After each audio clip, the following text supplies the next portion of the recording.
So do you remember these things from back in the 90s? Really good money makers. Evaporators were going out on them left and right, man. It was like moths attracted to you know, your lantern or your light. And these were, so you had 22 hours of labor to do a $1,000 evaporator. I think, was it $98 or $200 for the expansion valve? Somebody refreshing my memory. Now we're going back to the 90s. It's these Mercedes that had the double glass on them, this 500 series, and some of the earlier years ones. And man, you had a lot of pissed off customers because they spent so much money on these vehicles and they needed a several $1,000 evaporator charge. Well, it's cooling right now. If you look at it and you look at my suction line temperature, 45 degrees. When it first started up in the idle was high, it was going down to 36 degrees, but that was high idle. You can see it, there it goes, it's going down. 37, 38 degrees. Now, the fan is starting to go a little faster. Never do that with your hands. But the fan is, I gotta wait a while for it to warm up, because it's not until that fluid gets hot, the bimetallic gets hot inside there, and then it changes the valving so the fluid locks up 1 to 1, so the engine can spin, the fan can spin faster with the engine.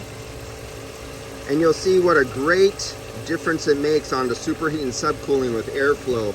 As the airflow changes, you can see the temperature going up. I mean the pressure going up, because there's barely any. There goes the electric fan, and you can see how much of a drastic difference.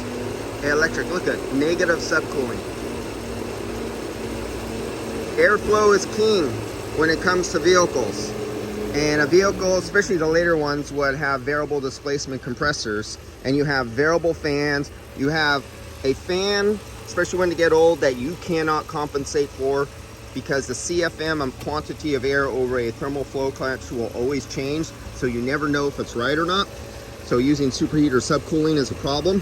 Then you have pulsating fans that either come on or off. They know nowhere in between. Full on, just for a little bit, hits the pressure switch or temperature switch, it goes down and cuts off. You cannot get a steady reading. Let's keep looking at this. And I was in here looking for the evaporator leak on here, as you can see.